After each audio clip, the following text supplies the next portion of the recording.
y hermanas en Cristo y mis amigos. Hoy otro día más de una buena palabra del Señor. Y ahora voy a empezar con una oración. En el nombre del Padre, Hijo y Espíritu Santo, Dios mío, pon tu mano sobre todo los que escuchan su palabra, que le dé entendimiento y sabiduría a ellos de su palabra, que ellos entiendan este mensaje de hoy y ayúdalos a ellos. Padre Santo, bendícelo, dale salud, sabiduría y sanación a los que necesitan ser sanados. Y dale ayuda a los que necesitan trabajos. Dale ayuda a los que están sufriendo y doloridos, padres.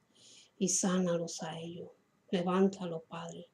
Cuídalo, Padre, y ayúdalo en todos momentos. En el nombre de Jesús. Amén. Hoy vamos a hablar de las enseñanzas de Jesús. Vamos a empezar con el libro de Juan, capítulo 13, versículo 1 hasta el 17. Cuando Jesús lavó los pies de sus discípulos.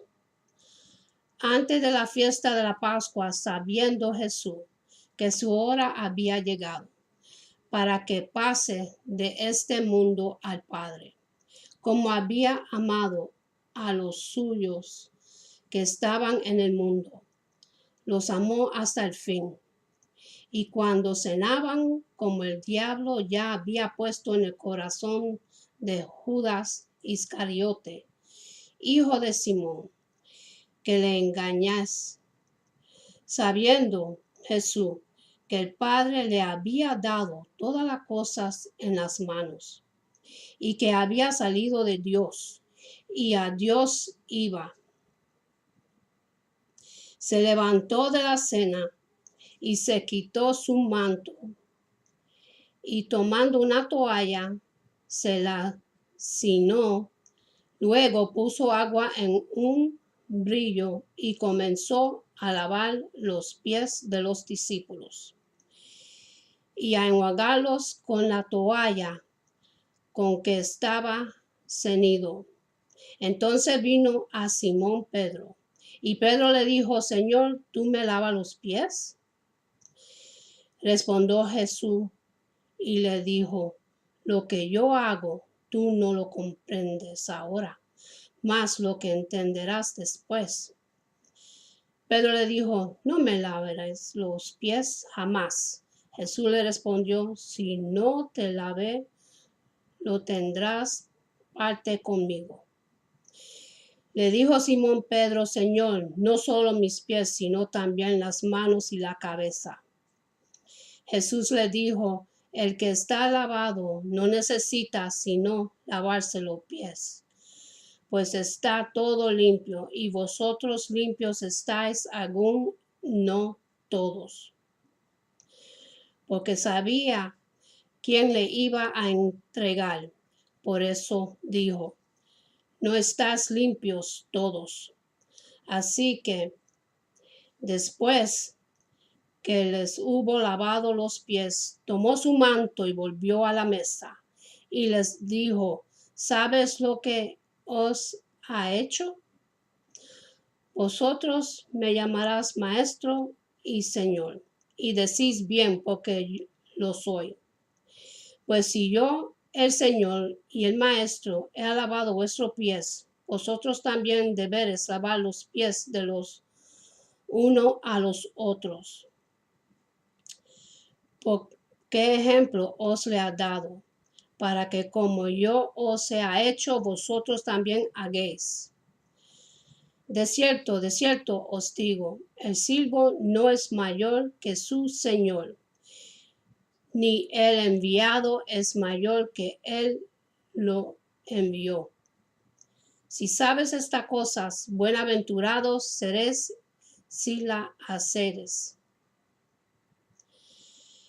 En el contexto de este amor, que el acto de lavado de los pies se lleva a cabo por medio del mismo Jesús, pone una vez más en manifestación su ministerio terrenal, uno que ha sido caracterizado a través del servicio y la enseñanza, por el propio ejemplo de sus acciones. Este acto es único de evangélico de Juan y se ha interpretado como un reemplazo por parte del autor a las palabras de la Eucaristía, siendo el mismo una manera de interpretar también la muerte de Jesús, el acto de lavar los pies de una persona. Es una muestra de servicio y en el contexto judío de humillación. El mismo era reservado para los esclavos gentiles, no judíos, y para las mujeres y los niños. El enseñarse la toalla era un reconocimiento de su humillación como siervo e incluso esclavo. Jesús le enseña a sus seguidores: en el reino de Dios somos todos iguales y que no hay favoritos. Dios no ama a todos igual. Tenemos que siempre ser humilde y a estar dispuesto de ayudarle a uno y al otro, y a tener el amor de Dios y la compasión de Dios.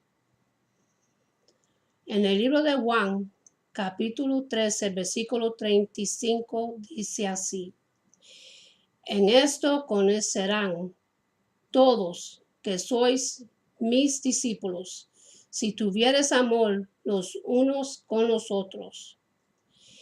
¿Y por qué miras la paja que está en el ojo de tu hermano y no echas de ver la viga que está en tu propio ojo? Esto es en Lucas 6:41. Jesucristo ordena a sus seguidores a no juzgar.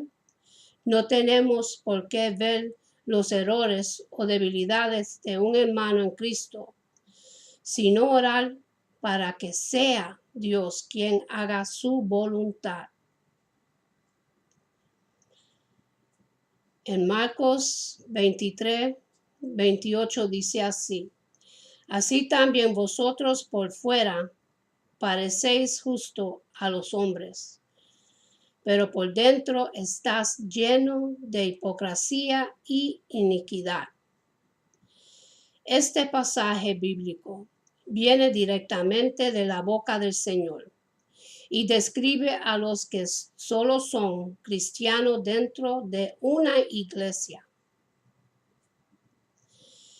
En Mateo 19:24 dice así: y de nuevo os digo, es más fácil que un camello pase por el ojo de una aguja que un rico entre en el reino de Dios. Él habla sobre las personas que tienen muchos bienes y rechazan a Jesús, porque dicen tener todo lo que necesitan y pues lamentable es más fácil que entre un camello por el ojo de una aguja, que un rico entre al reino por su completo rechazo a la salvación. En Mateo 22:37-40, Jesús le dijo: amarás al Señor tu Dios con todo tu corazón y con toda tu alma y con toda tu mente. Este es el primero y grande mandamiento. Y el segundo es semejante a este: amarás a tu prójimo como a ti mismo. De estos dos mandamientos dependen toda la ley y los profetas. Cuando las multitudes estaban adorando a Jesucristo, preguntaron cuál de los 10 mandamientos son los más importantes para ellos, que lo seguían. Jesús se volvió y cambió las reglas. Él dijo que si amamos a Dios primero y luego amar a nuestro prójimo, el resto fluirá naturalmente.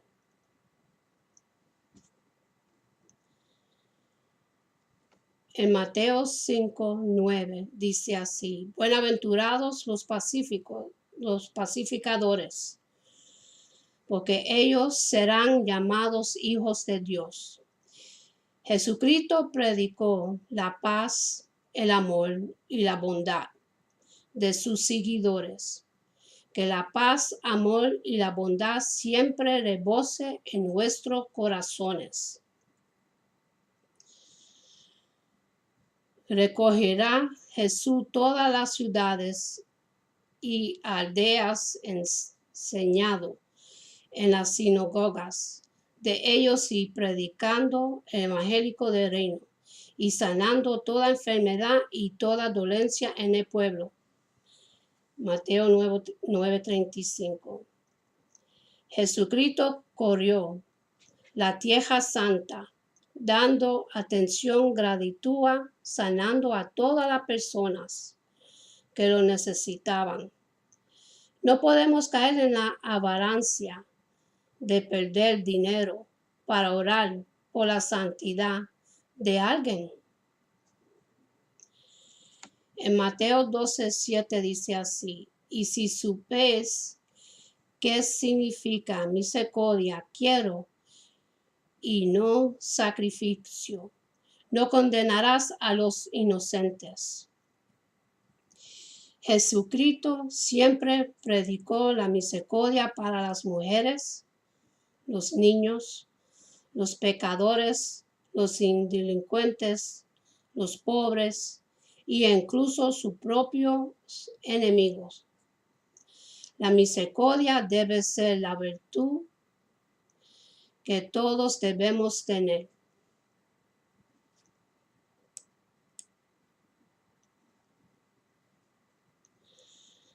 Ahora en el libro de Marcos, capítulo 2, versículo 1 a 12, dice así: Entró Jesús otra vez en Capernaum después de algunos días, y se oyó que estaba en casa. Y inmediatamente se juntaron muchos, de manera que ya no cabían ni aún a la puerta, y les predicaba la palabra. Entonces vinieron a él unos trayéndole un paralítico que era cargado por 4 hombres. Y como no podían acercarse a él a causa de la multitud, descubrieron el techo de donde estaba y haciendo una abertura, bajaron el lecho en que hacía el paralítico. A ver Jesús la fe de ellos, dijo al paralítico: Hijo, tus pecados te son perdonados. Estaban ahí sentados algunos de los escribas, los cuales cavilaban en sus corazones: ¿por qué habla este así? Blasfemas, dice. ¿Quién puede perdonar pecados sino solo Dios? Y conociendo luego Jesús es en su espíritu que calaban de esta manera dentro de sí mismos, les dijo: ¿por qué caviláis así en vuestros corazones? ¿Qué es más fácil?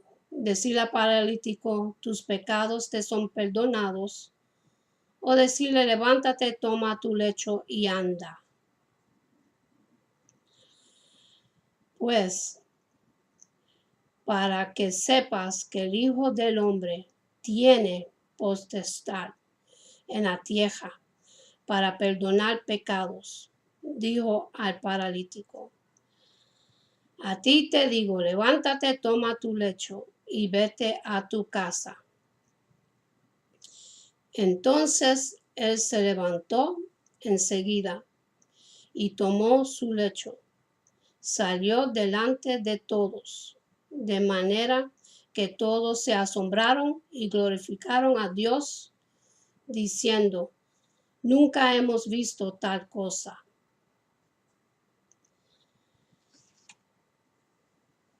En Marcos, capítulo 2, de 1 a 12, primero el evangélico de Cristo, escrito. La mención inicial se encuentra en un contexto muy complejo que anuncia la evolución y profundización de la enseñanza propia del maestro Galileo, a confrontar la necesidad del perdón con las necesidades humanas urgentes. Un hombre enfermo, condenado a la inmovilidad, recibió de sus labios el anuncio doble de perdón y sanar total, partiendo de la experiencia de fe y de las afirmaciones antiguas acumuladas en relación con la manera en que Dios mismo lo realizó en su trato con el pueblo de Israel. En el marco de la alianza, Jesús encarnó en su persona la realidad del perdón y se atrevió a afirmar con base en la vida de la fe que transmitía, que era Dios quien directamente absolvía a las personas. Eso fue lo que hizo con el hombre a quien llevaron sus amigos o familiares antes él para que los sanes. El perdón de los pecados era lo que menos esperaban que se ofreciera al enfermo, pero en vista de las ideas que relacionaban el pecado con la enfermedad, Jesús tuvo que romper esta relación de un solo golpe, produciendo en la conciencia de los testigos un shock porque la aparentemente más urgente era resolver el problema de la enfermedad y no del pecado. La fe de quienes lo llevaban impresionó de tal manera a Jesús, quien se vio obligado a proferir las palabras sobre la certeza del perdón de Dios. Parecería que el hombre inmovilizado siguiera en esa condición, pero ya con el alivio de no interpretar su enfermedad como un castigo mortal. No obstante, quienes presenciaron la afirmación no podrán quedar conformes con lo que pareció una blasfemia, pues únicamente Dios podrá garantizar el perdón de pecados. Y Jesús como hombre se tomó tal atribución. La necesidad de la salud había pasado a un segundo término, pero Jesús la coloca en el centro y completa la obra de redención, entregar en el enfermo al ordenar que se levantara. Es decir, que es su ejercicio una autoridad doble, espiritual o mortal y física también. Luego de la serie de acciones, reclutamiento de los primeros discípulos, enseñaba con autoridad, exorcismo, sanidades, con que Jesús comenzó su labor en él. En el capítulo 1, el primer pasaje en cuestión formaría una perfecta unidad literaria en que Jesús afirma la eficacia de su palabra de perdón, no mediante una declaración, verbos, sino con un milagro cuyo alcance solo es conocido por quienes lo consideran desde el punto de vista de la fe. La curación operada por Jesús apoya su pretensión de perdonar los pecados y simbolizar al mismo tiempo la salud espiritual comunicada al pecado perdonado. El asombro del pueblo, en versículo 12, se debe a que no alcancen a comprender que el milagro es un signo de los poderes que tiene Jesús para perdonar los pecados. Un avance más seria, el perdón horizontalizazo de la revelación del perdón entre personas es cuya fe en Jesucristo será capaz, como escribió,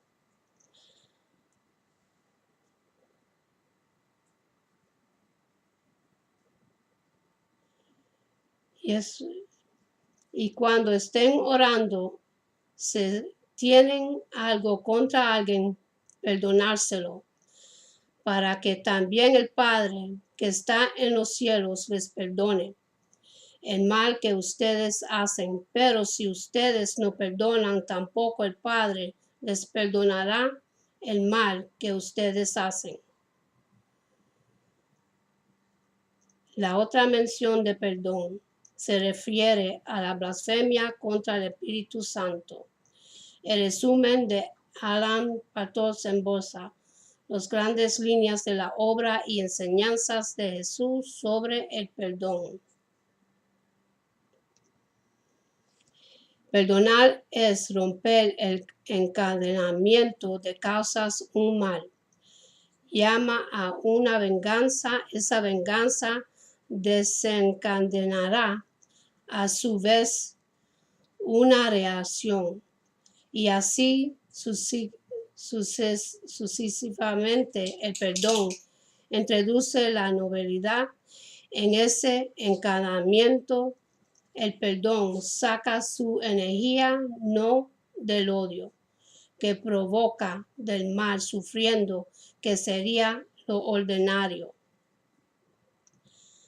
sino de otra fuente. Es una creación porque la amistad empieza al odio y en un comportamiento libre y creador. Vengarse es dejarse dictar la propia conducta por el adversario. Ojo por ojo, diente por diente. Perdonar es entregar relaciones nuevas, libremente elegidas. El perdón es un proceso revolucionario porque rompe el ciclo infernal del mal.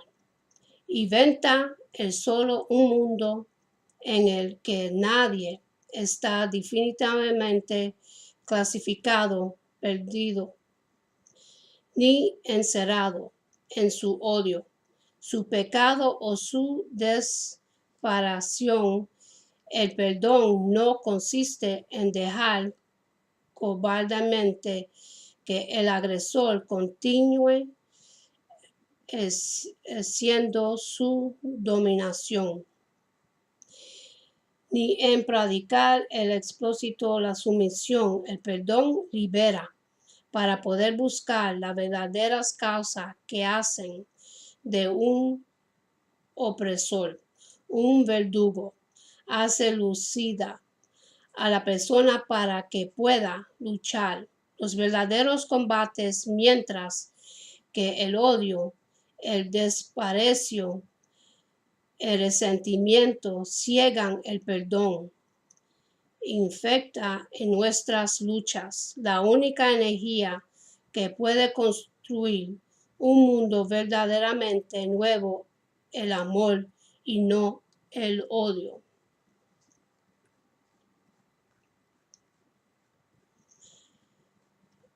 Estos son toda la enseñanza que Jesús nos enseña.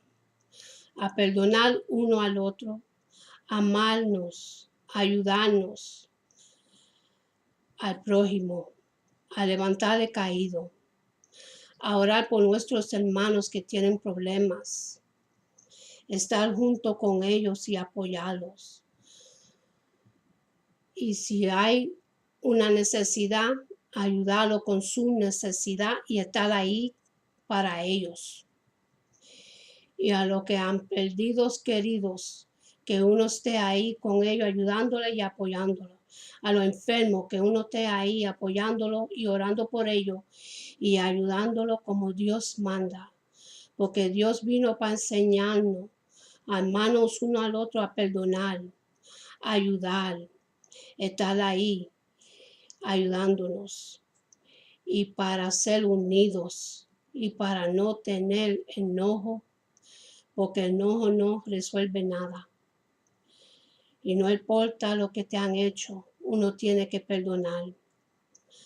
Uno tiene que seguir caminando como Dios manda. En la Escritura hay muchas enseñanzas para nosotros, el pueblo de Cristo, para seguir aprendiendo y echando para adelante. Y con esto termino esta palabra.